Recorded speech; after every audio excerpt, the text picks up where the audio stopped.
내 보기에 그녀는 나보다 적어도 대여섯 살 연상이었다. 나는 그녀의 나이를 묻지 않았다. 그러나 우리의 첫 섹스가 끝나고 내가 그녀에게 아주 바보 같은 걸 묻고 말았다. 물론 내가 처음은 아니겠지? 그러자 그녀가 눈만 멀뚱히 천정을 보며 아무 말 하지 않았다. 그리고 난 즉시에 참담한 창피함을 느꼈다. 이미 수년 동안 동남아 여러 나라의 나이트클럽을 거쳐 이젠 LA로 온 이 연상의 여자에게 그게 도대체 무슨 쪼다 같은 질문인가. 너 정말 한심하고 무식한 놈이구나 라는 소리가 내 속에서 들려왔다. 난 얼굴이 확 달아올랐다. 그러나 사실 그때까지만 해도 한국 남자들이 신부감을 고를 때는 다른 그 무엇보다 제일 첫 번째로 확인하는 조항이 여자가 처녀여야 한다는 것이었다. 아마 나도 그런 문화적 잠재의식에 젖어 그런 바보 같은 질문을 하게 된 것 같다. 남자들이 이처럼 목을 매는 그 처녀란 그 정의가 무엇인가? 남자와 아직 한 번도 잠을 자지 않았다는 그러나 증명이 불가능한 그녀의 주장만으로 우린 그 여자를 처녀라고 부른다. 그러나 우린 그녀가 머릿속에서 무슨 생각을 하고 어떤 시나리오의 영화를 찍고 있는지 알지 못한다. 처녀와 순수는 동의어가 아니다. 예전에 회교사원에선 먼 순례길을 걸어와 마침내 도착한 허기진 순례자들을 안아주고 품어주는 여자들이 있었다고 한다. 그들은 돈을 받지도 않았다고 한다. 그들은 창녀일까? 아니면 성녀일까? 과거가 하나도 없는 그런 처녀라면 그건 남자들에겐 사실 큰 낭패다. 왜냐하면 과거가 없다는 것은 어찌 보면 인생 경험, 세상 경험도 없다는 말이기 때문이다. 그래서 위트와 통찰로 유명한 작가 오스카 와일드는 이렇게 말했다. 남자는 미래가 있는 남자가 좋고 여자는 과거가 있는 여자가 좋다. 라고. 나는 섹스를 어떻게 하는 게 잘하는 건지 알지 못했다. 사실 지금까지도 잘 모른다. 그래서 나는 그저 내 머릿속으로 들어온 음란한 이미지들을 흉내내고 있었다. 아마 내 시대 소년들 대부분이 그랬을 것 같다. 내가 여자와 첫 경험을 하고 난 뒤 얼마 있다가부터 조숙하고 불량기 많은 동급반 친구들이 하나둘씩 자신의 첫 경험을 자랑하고 다니기 시작했다. 상대는 대부분 자기 집 신모거나 아니면 창녀촌에서였다. 갑작스런 동거에 들어간 나의 일과는 그 전과는 판이하게 달라져 갔다. 낮 생활이 밤 생활로 뒤바뀌었다. 이미 실증난 마케딜은 이젠 뒷전으로 밀려나고 나는 밤 생활에만 정신이 팔려 있었다. 그 당시 나의 일과는 이랬다. 마케딜을 건성건성 때운 뒤 저녁 8시에 문을 닫자마자 나는 내 아파트로 차를 모은다. 그것도 아주 고속으로. 왜냐하면 늦지 않게 그녀를 9시까지 직장 나이트클럽에 데려다 주어야 했기 때문이다. 그리고 나서 나는 다른 클럽들을 순회해야 한다. 당시 LA에는 코바디스 외에도 대호, 산호, 영빈관, 바이킹 등 몇 개의 다른 나이트클럽들이 있었는데 밤이면 밤마다 나 같은 젊고 눈먼 영혼들이 불나방처럼 몰려들었다. 미니를 통해 처음 알게 된 그 친구를 시작으로 나는 많은 친구들을 사귀어 갔다. 우리는 대부분 19살 아니면 20살쯤이었다. 이렇게 새로 만난 친구들과 어울리며 여러 나이트클럽을 쭉 한 바퀴 돈 뒤 나는 새벽 2시에 맞춰 코바디스로 돌아와야 한다. 그리고 그녀를 픽업해서 때론 우리 둘만 아니면 다른 밴드 멤버들 또 그들의 파트너들과 함께 밤늦은 식사를 하고는 우리의 아파트로 가서 섹스를 나누고 나면 벌써 동력이 훤해져 오고 나는 2시간 겨우 눈을 붙인 뒤 가게로 달려가서 문만 열어주고는 2층 사무실에서 다시 눈을 붙이곤 했다. 누나와 엄마와 아버지에게 미안했으나 이미 나는 루비콘 강을 건넌 뒤였다. 이 같은 생활이 계속되던 어느 날 내가 코바디스에 들어서는데 친구 준기가 내게 할 말이 있다고 했다. 테이블에 앉자 그가 입을 열었다. 한인타운에 어떤 놈이 새로 나타났는데 심상치 않다는 것이었다. 나이는 우리 또래인데 어릴 때부터 흑인 갱, 멕시칸 갱에서 잔뼈가 굵었는데다 소년원에도 이미 여러 번 갔다 왔다고 했다. 그리고 그때만 해도 쇠파이프나 자전거 체인 정도가 무기였는데 그는 차 트렁크에 그때 벌써 총을 가지고 다닌다고 했다.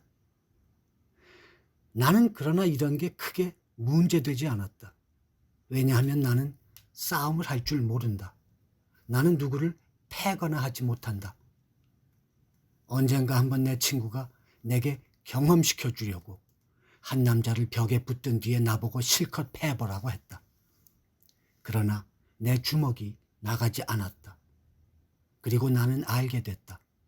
싸움 잘하는 친구들은 대개가 다 힘든 성장기를 거치며 깊이 한 맺힌 게 많은 친구들이었다. 어쨌든 나는 깡패들 속에 있을 때도 늘 평화주의자였다.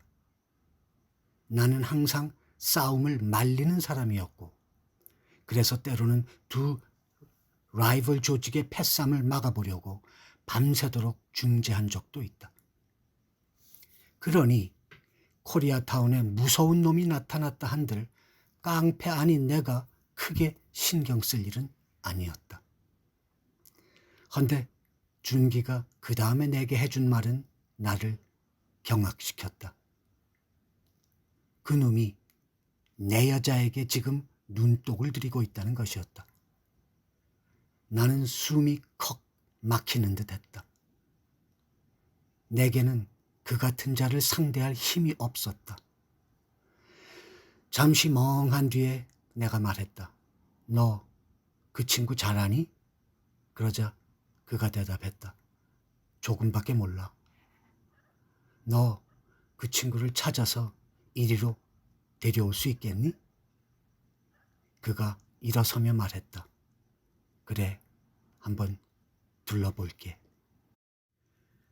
나는 쥐앤 타닉을 한 잔 앞에 놓고 궁리에 들어갔다.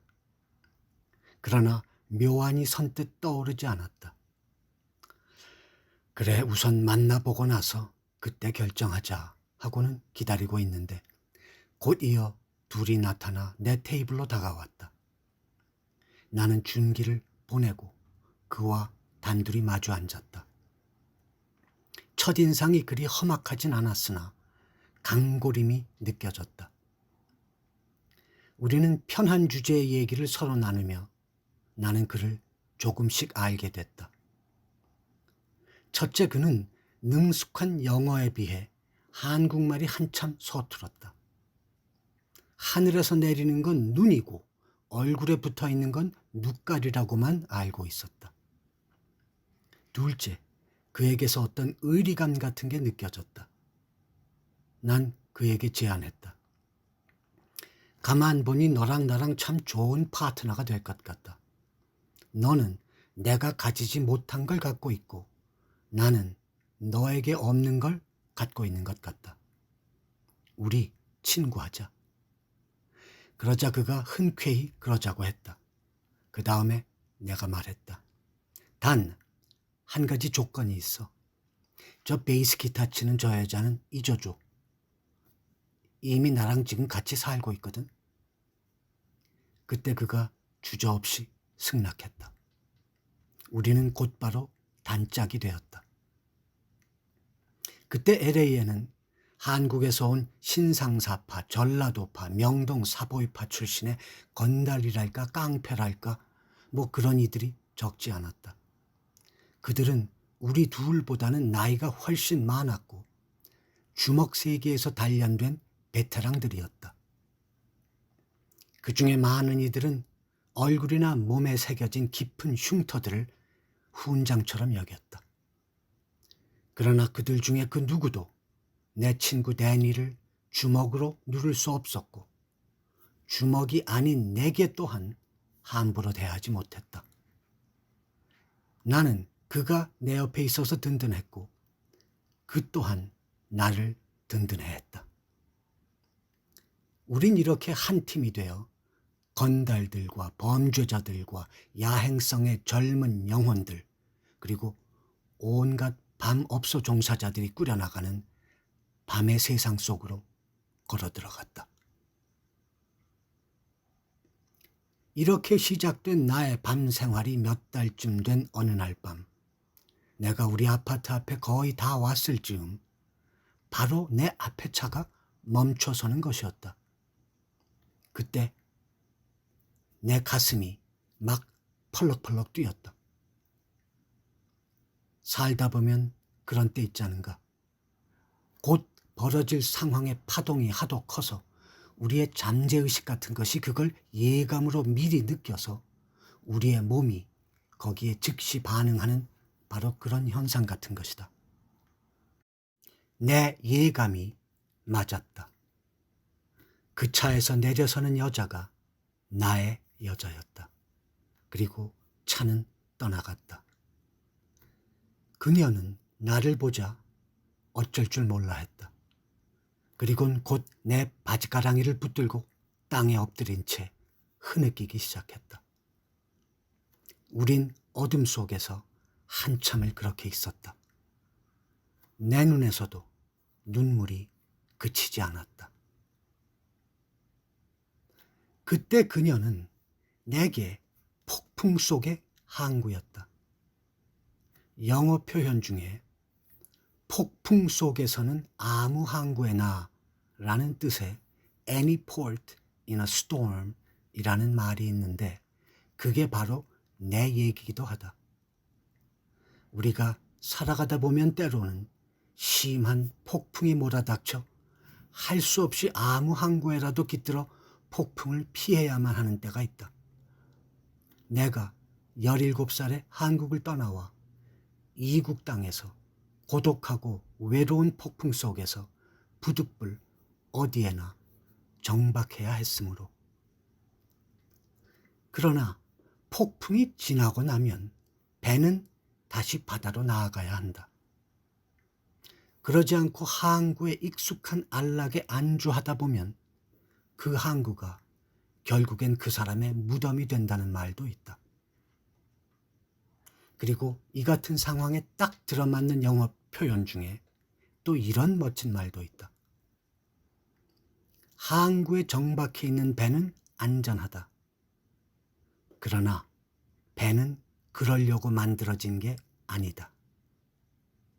영어 원문으로는 Ship in harbor is safe, but that's not what ships are for.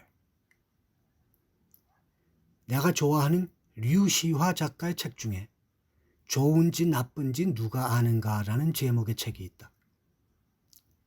내게 원수짓을 한 사람이 한참 후에 가서 보면 결과적으로는 내 은인일 수도 있고 그 반대인 경우도 있으므로 좋은지 나쁜지는 시간이 세월이 한참 지나고 난 뒤에 가서야만 알 수 있다는 것이다.